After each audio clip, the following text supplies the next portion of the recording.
Education and Research Center here at Murray State University, and welcome back to 10 at 10. 10 at 10 is brought to you through a partnership between Murray State University, Grow West, the Technology Council of West Kentucky, KY Innovation, and local partners Sprocket Innovation in Paducah and the Kentucky Innovation Station in Madisonville. We are on episode 129 this week, and we are talking about steps that our organizations can take to make our companies, our organizations, our networks a little safer in cyberspace. We've been talking about these 8 simple ways, these 8 simple steps that we can take to make our organizations safer. We are on endpoint security this week. We're going to talk about endpoint detection and what that means. And I'll give the disclaimer: while we've been highlighting simple things that we can do, endpoint detection can start simple but also get really complicated as well. So this week we're going to talk about endpoint detection, and I'll kind of go over how it starts simple and how we can make it much more complicated. And frankly, maybe we should do that as an organization. But let me start off with a little bit of history. If you go back over the last few decades in cybersecurity, one of the things that has been stated over and over and over and over again is that you have to have antivirus software on your computer um, to make sure that there's no virus or worm that gets infected on your computer. Yes, that has been the mantra for years and years and years. And the reason that was valuable is, like, let's go back in the day when the I love you virus was infecting systems. The I love you virus infected every system in relatively the same way. The file, the virus looked the same. It did the same things. So if you had antivirus and I had antivirus, then our software could update our signatures and the signature would be the same no matter what.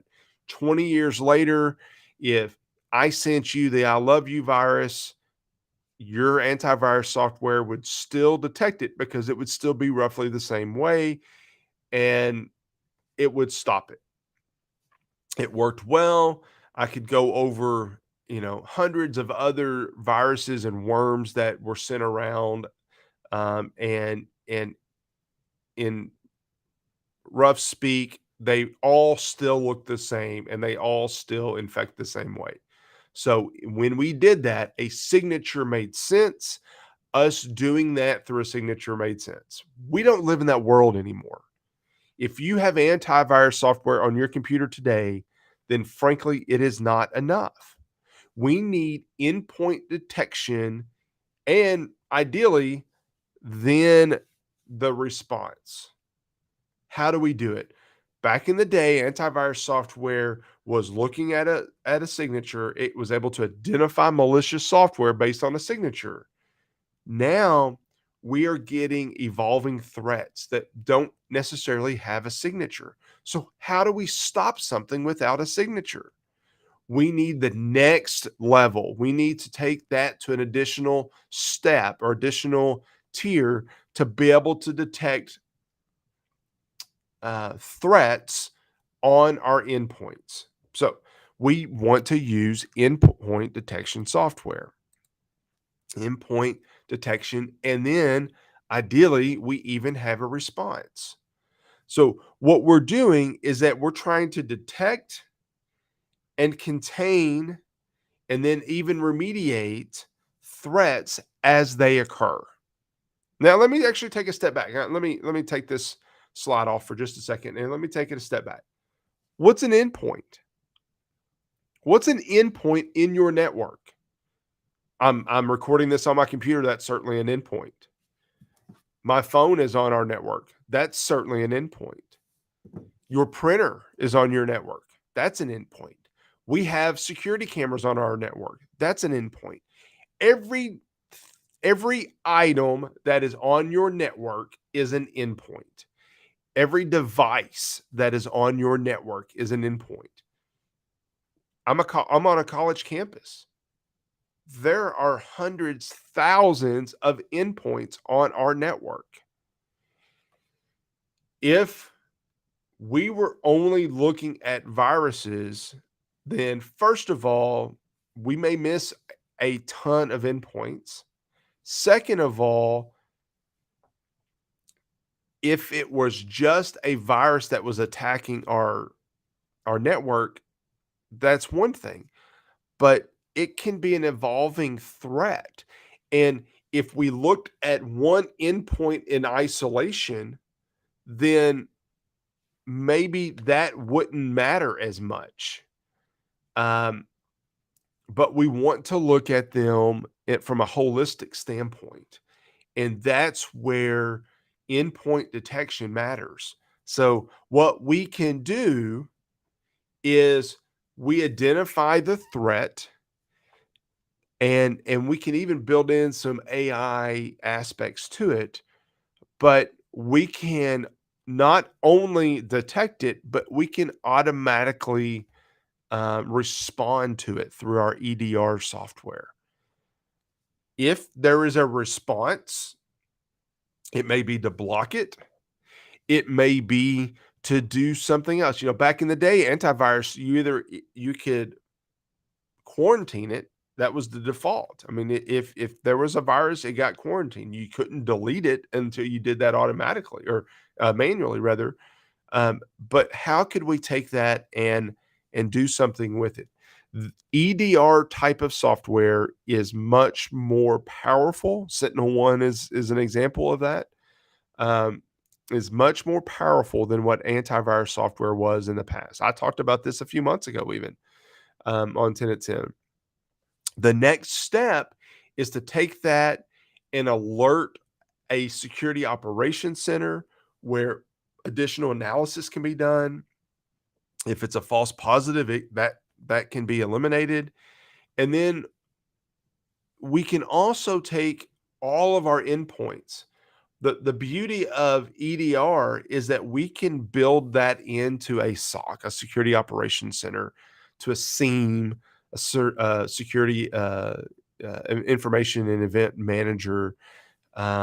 We can create automated actions that take place. But because we're bringing all that information in together, now not only are we able to detect it on my endpoint, but we're also being able to look at all of the endpoints from a holistic standpoint and manage that detection and that response. What in years past was really being done in isolation is now being done in a very holistic way across a corporation. Next week, we're going to talk about Pisces, and in Pisces, it's for local governments, but you can see how this comes together: endpoint detection along with a SOC, but a security operations center allows for these last two steps on this screen. I mean, bring this back up. Um, the analysis and the notifications. If I have 1,000 endpoints on my network and logs on every device is starting to see the same thing. In isolation, it might not be a big deal, but when you combine it with 1,000 devices, or maybe not 1,000 are getting infected, maybe it's only a few hundred, maybe it's only a few dozen. But when you bring that together, it starts to be a pattern. And that is where we might start to respond. And that's the value of having a SOC. So the endpoint detection software in isolation is valuable. And let me strongly encourage to use that at a minimum instead of antivirus software.